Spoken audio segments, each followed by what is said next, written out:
Welcome to HSBC Global Viewpoint, the podcast series that brings together business leaders and industry experts to explore the latest global insights, trends, and opportunities.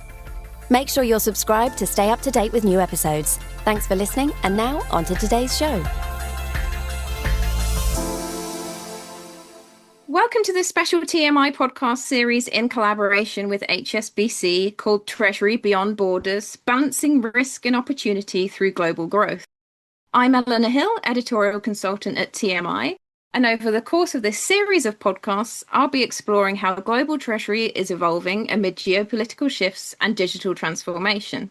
Across the episodes, and with insights from HSBC experts, we'll dive into key themes both globally and across different regions, from managing risk in uncertain markets to leveraging new trade corridors and emerging technologies. And I'm delighted to be joined today by two gentlemen to talk about India and the surrounding region and all of the innovation that is happening there. And they are Aditya Lakhanpal, who is Managing Director, Corporate Sales, Markets and Securities Services, HSBC India, and Mohit Agarwal, who is Managing Director, Head Global Trade Solutions, India and South Asia. So guys, welcome. It's so good to have you here. And I'm really happy to be talking about India and the surrounding region because there's so much going on. It's a country that's very dear to my heart. I was over there last year chatting with many treasurers about innovation, and I know you're seeing it all happening on the ground. So welcome. It's a pleasure to have you here. Aditya, I thought we'd maybe kick off with a bit of an overview of what's going on just to set the scene for the listeners. So as global treasury teams are rethinking how they manage cash, liquidity, risk, because we've got these increasingly fragmented markets out there, where do you think India now sits in that bigger strategic picture? And how would you say its role has evolved over the past few years? Tell us what you're seeing. Sure. And thanks, Eleanor, for having me. Let's start with a bit of economic overview, right? So on the economic front, India's GDP is now close to $4.2 trillion. And in the last couple of years, it's been growing at a healthy clip of about 6.5% to 7% year on year.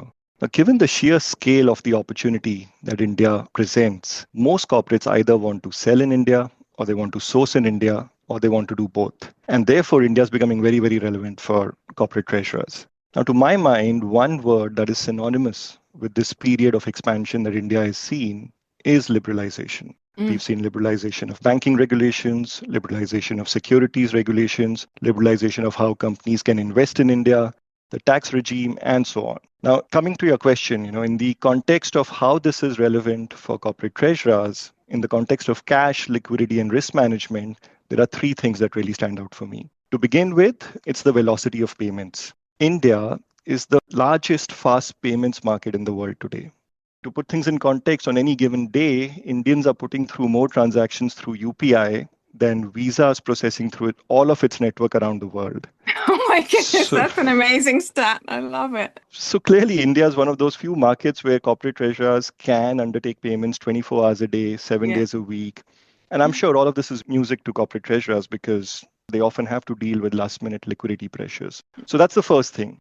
Second is cash pooling. Yes, the Indian rupee isn't fully convertible. And still has capital controls around cross-border cash pools. But the good news is that one can undertake domestic cash pools within subsidiaries in India, subject to the structure meeting certain norms. This can be a great tool to optimize surplus liquidity onshore. And finally is cross-border intercompany financing.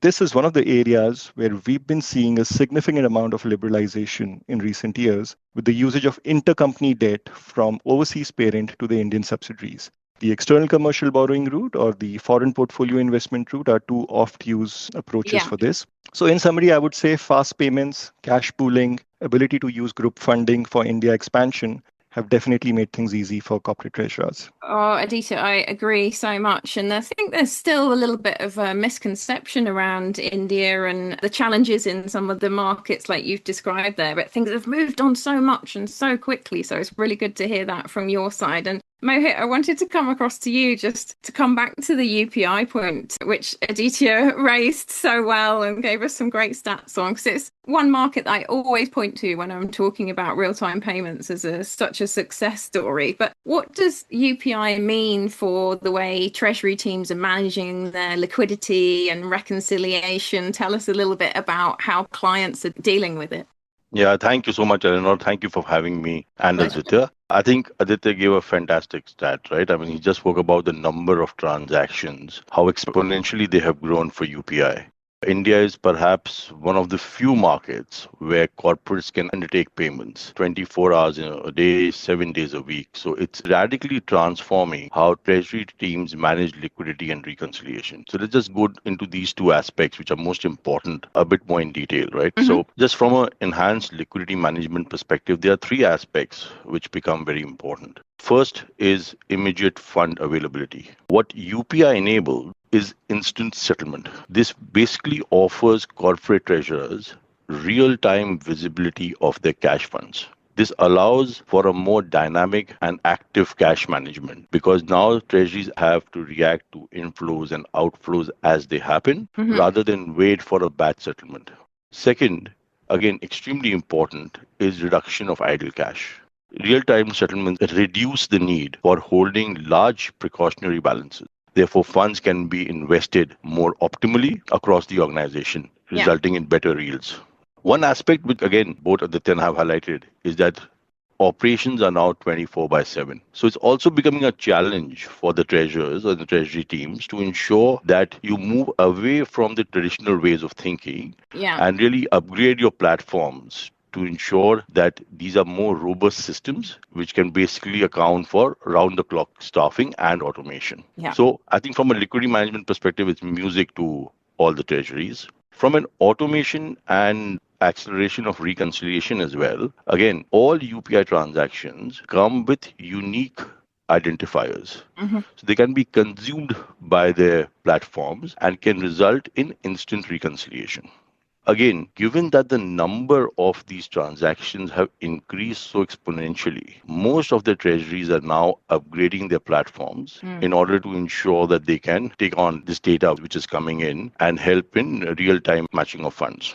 I think one aspect which is important is what real-time payments are doing is ensuring that the credit limits which customers give to their clients get now made available on a real-time basis. So they have to update that information to their sales team, etc., so that more business can be done with the same credit limits. So overall, fantastic times from a treasury perspective who are using real-time payments for their operations.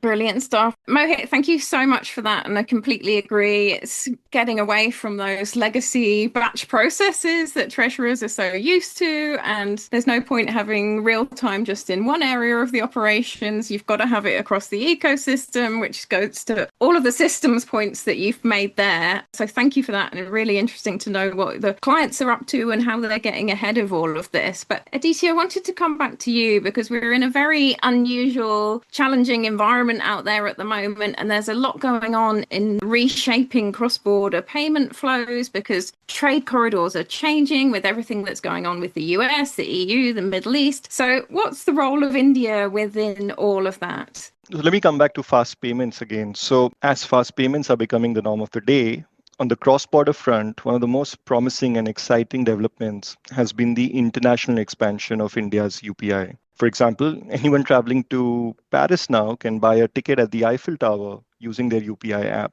So UPI is now, being integrated with similar systems in countries such as Singapore, the UAE, and so on. These bilateral linkages, to my mind, are enabling near-instant fund transfers, which significantly reduce settlement lags and improve recon cycles, as Mohit was also alluding to. But this is now happening on a cross-border basis, right? And another area outside of fast payments that India is definitely spending a lot of time on is promoting international trade in INR. This is being done in multiple ways. To begin with, India is setting up local currency trade settlement arrangements. An example of this is the rupee dirham payment bridge with the UAE, which is expected to boost cross-border trade with UAE to over $100 billion. The second thing India is doing is on the risk management front, where India has eased hedging guidelines by giving access to liquid and deep onshore markets to global treasuries for hedging their risk on the INR. And the third thing that India is doing is to allow non-resident entities with business interests in India to open special non-resident rupee accounts. This can be a big enabler that allows companies to invoice and settle in INR and do business in India. So, fast payments on the cross-border side and INR invoice trade, which can be hedged and delivered onshore, are the emerging themes in this space. Making a huge difference. And I think the mindset in India is just so open to innovation as well. And it was really noticeable, Mohit, when I was over there in November last year, that some of the treasurers I was speaking to, they were so very open to working directly with fintechs, embracing AI. It was really front of mind for them, looking to modernize their operations in the best way possible while still having the stability and rigor that you need as a treasury team. So tell me a little bit about what you're seeing with clients around that, how they're leveraging all of these innovations. Yeah, you're right. The whole startup and the fintech ecosystem has actually done a wonderful job over the last decade or so. As per certain reports, the number of registered fintechs in India have grown from approximately 2,000 5 years ago to over 10,000 at present.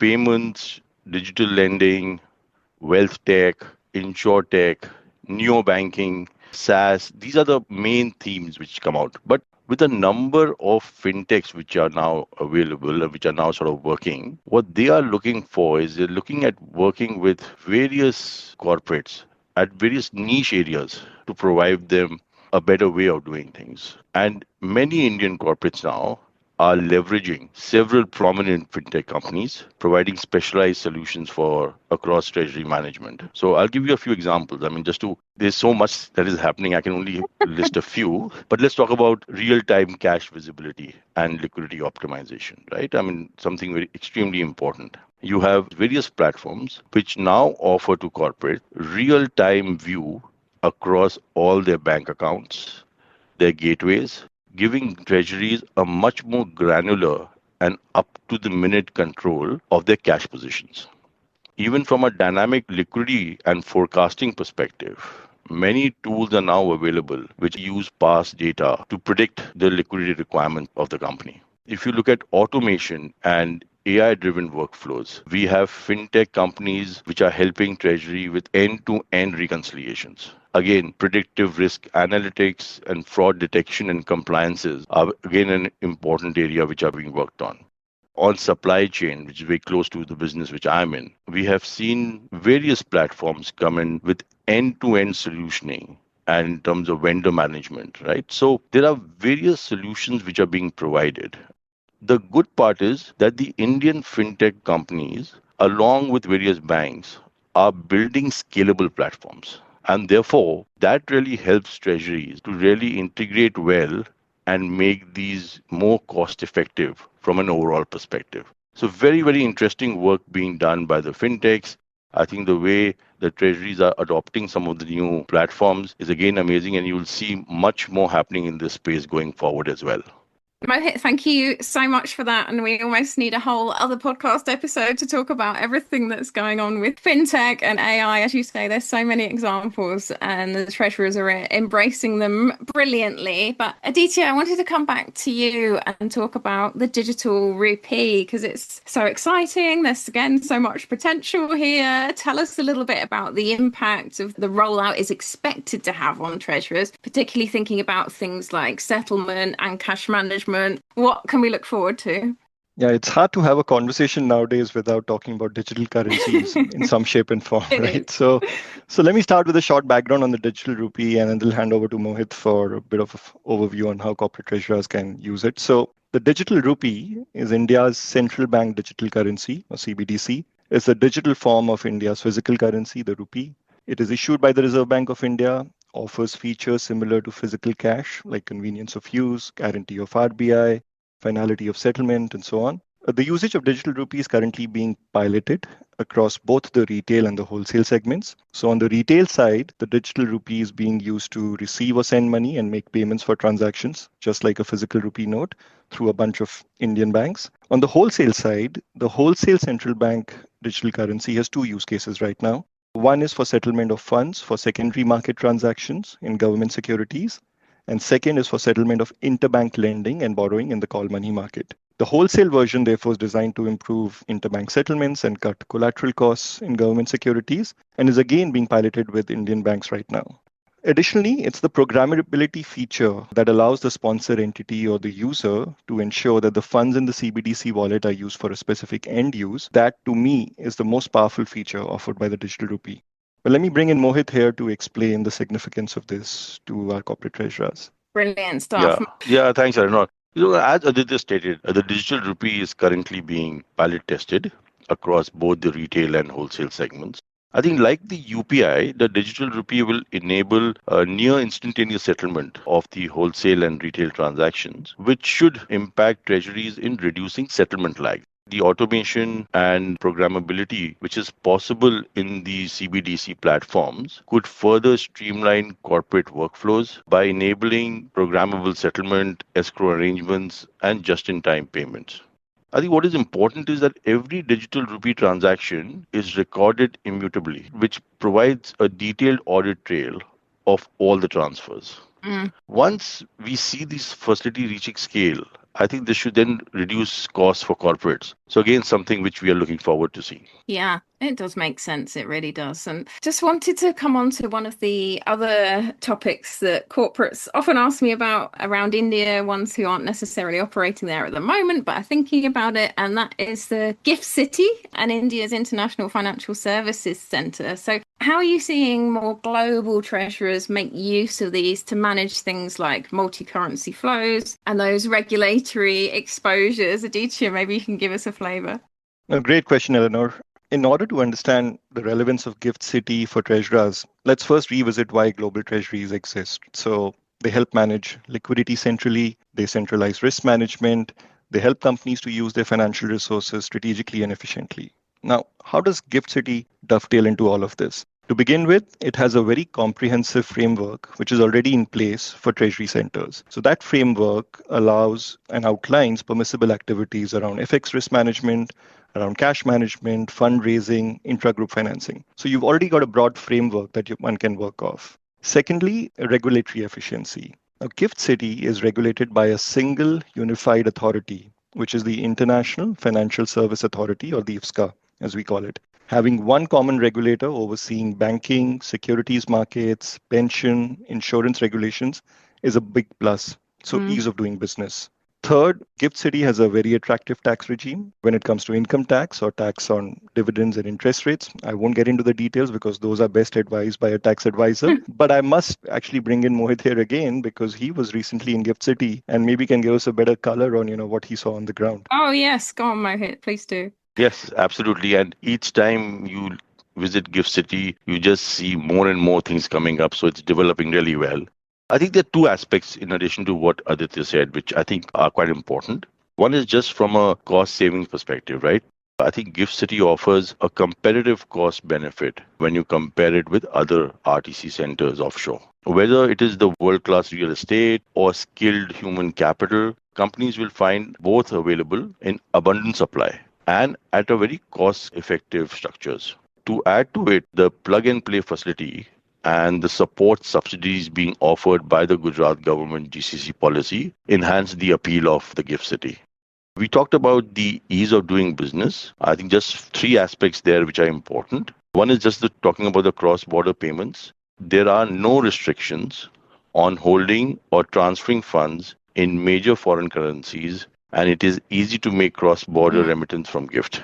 I think Gift City provides a single window clearance, which Aditya spoke about, and with several international and Indian banks, as well as capital markets present in Gift, there are deep pools of liquidity already existing for corporate treasuries.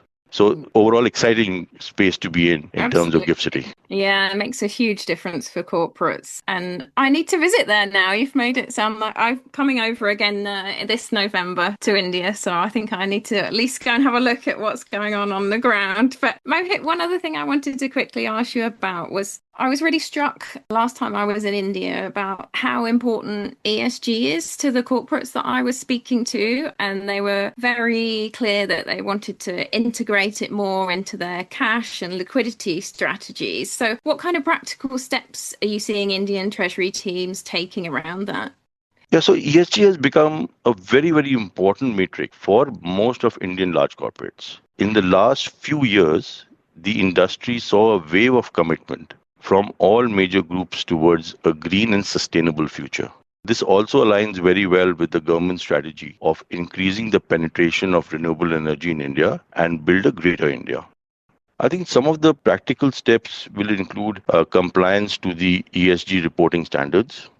I think treasury teams in large corporates are aligning with SEBI's mandatory business responsibility and sustainable reporting framework, which requires them to disclose on energy use, carbon emissions, water usage, waste management, and social impact matrices. I think from a pure digitalization and automation perspective, I think that's again a benefit because as you reduce paper usage and greenhouse gas emissions, they all contribute to the environmental goals.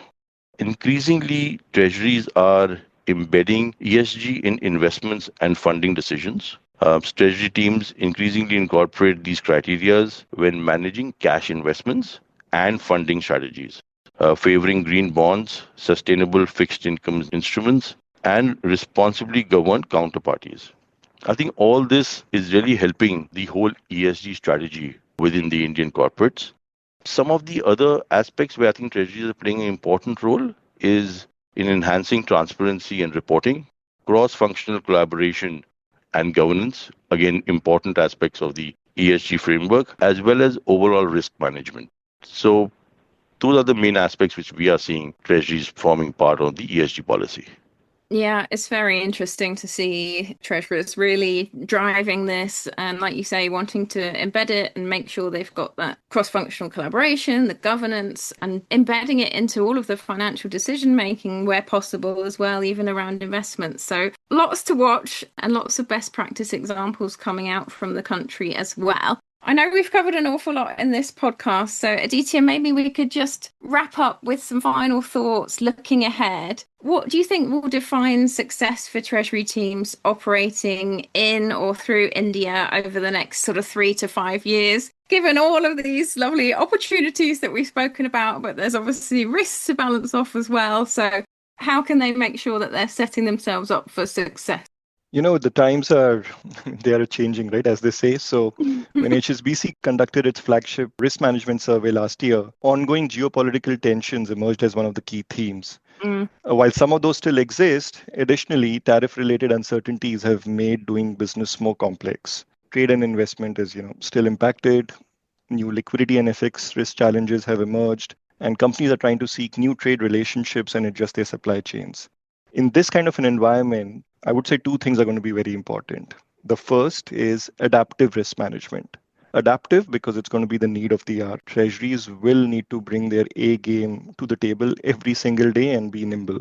For example, while foreign exchange is often top of mind when thinking of risk management, and rightly so, treasurers increasingly need to focus on other asset classes that could induce risk. For example, interest rates or commodities, right? So that's number one for me. I guess the other thing very specific to India is, as we've discussed so far, that in India, the pace of change is fast. Be it regulations, be it systems, be it scale, be it business models, things change very quickly. UPI is a good example of this, as we spoke, right? So clearly, I think when it comes to India, it's going to be very important to have, one's ears close to the ground and have strong partners who offer timely insights and local expertise. Those would be the two things for me. Yeah, it makes a huge difference. And I can vouch for that, having been on the ground myself and been in it and feeling all of the innovation as well. But it's just that local knowledge that makes such a difference. So now you're making me want to come over to India even before November.